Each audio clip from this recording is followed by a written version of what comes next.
Hey, what's up everybody? Thanks for clicking on the video. This is David Pendleton and we're going to cover a few holes on Pro.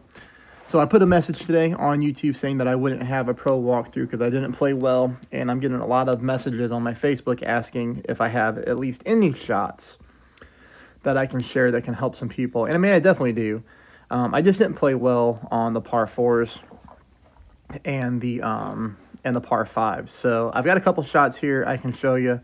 If you want to take a look, here we go. Hole number one, you can play hole number one this way. So you can use your APOC and a Kingmaker. Obviously, if you were to use like a Berserker or something, that's going to make this shot easier. But this shot right here, I took in practice.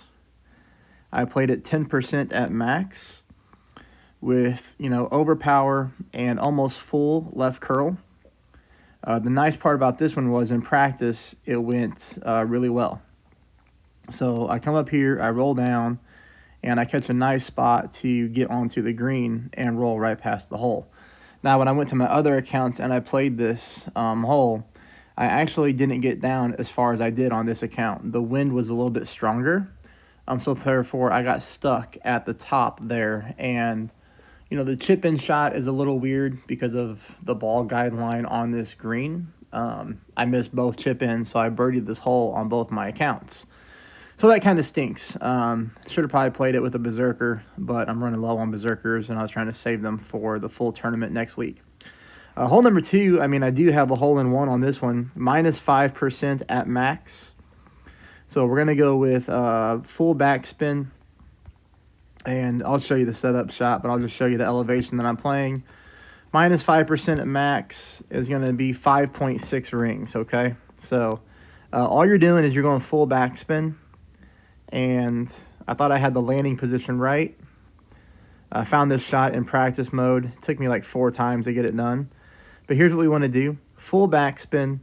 Notice where I'm aiming here. So I guess we need to look at the reference point. The ball, the hole, okay, the pin in the hole is in that dark green vertical row.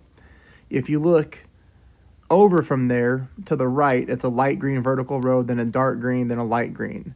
I am playing in the light green vertical row, aiming in that pocket where all 4 of the squares meet. So you notice that on that second bounce, my second bounce is kind of like in the corner of where all those 4 green patches come together. I hope that makes sense as you're looking at it. Or you can kind of take a look at the end of my ball guideline and notice that it's pointing at the top of that dark green square patch. But again, minus 5% at max. This shot went in no problem. In practice and in real play. It seems that we catch the funnel very nicely here. And we roll down towards the pin and we get this ball to drop. I shot like a minus 13, so, it wasn't good. And the reason that I didn't do a full walkthrough is because I drove rough a couple of times and I had to save my holes. I'll skip over hole 3 because hole 3 is one of the ones where I drove rough. And then I had to save the eagle, which I did, but it's not worth seeing because it's not going to help anybody out. On this one, we're really close. On this one, we're going to go 5 back, 1 left, and we're going to play this 15% at mid. 5 back, 1 left, and you're going to notice here, this is a pretty heavy offset.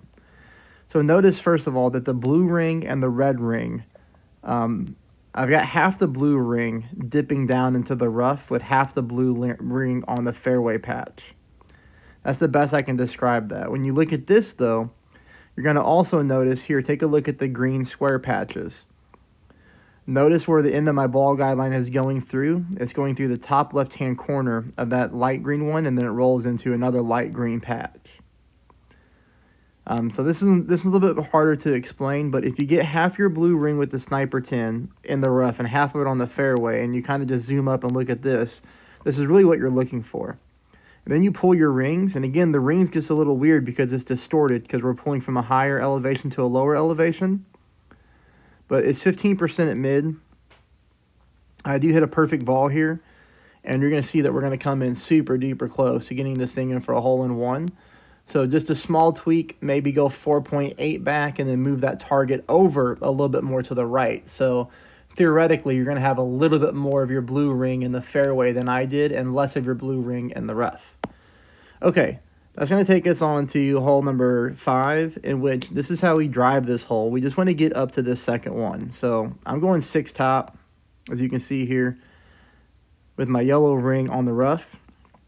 And I'm just really showing you the drive so that you can see shot number 2, because shot number 2, I think you can get an albatross on. I do have to go with overpower in order to get the ball up onto the fairway. This is shot number 2. I played this one 10% at max. So 10% at max. You'll notice here I'm going with 1 bar of side spin to the right, half a bar of backspin, ball guideline through the hole. We almost have 6 mile per hour dead headwind. So I was a little bit surprised that this ball rolled fast like it did, because that's not what happened on my other account, and my drives are almost identical. So, you know, that's another thing, is I thought that I had the right tweak here based off my miss on my other account. I was actually pretty confident when I took that shot that it was going to drop for an albatross, and then it came nowhere close. This one was very frustrating too. 10% at max, taking a katana here. I'm going with, 6 top, 2 left. I'm just trying to drive underneath the trees. Pretty simple. You could even use a kingmaker to make shot number 2 easier. Shot number 2 should be played 30% at mid. I know that because, again, on my other account, I missed this one by a fraction to the right-hand side. That 7 mile per hour wind just pushed me over a little bit more than I thought it would. But, of course, here, I've really had a bad case of the greats today in rookie and pro. So I missed this one by a mile to the right. So, that's no good as well. The last hole that I'll show you is going to be hole number 7. Hole number 7, I got this one really close. So, for the people who asked me if I could show some shots, I think I'm showing the best ones that I can here. We're going to go with a QB and a Titan.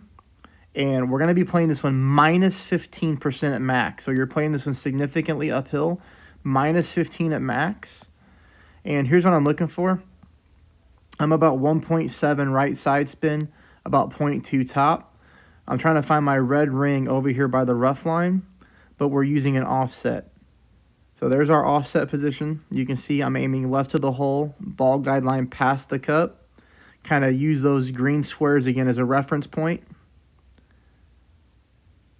Again, minus 15% at max. We hit a perfect ball.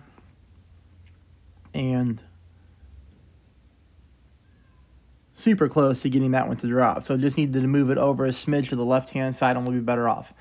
I'm really disappointed that I don't have a full playthrough for you. I expect to do better, and this is just one of those where I just laid an egg. So sorry about that. I'll do better next week. I appreciate you watching this video, and I hope this little bit helps. Have a great weekend, everybody.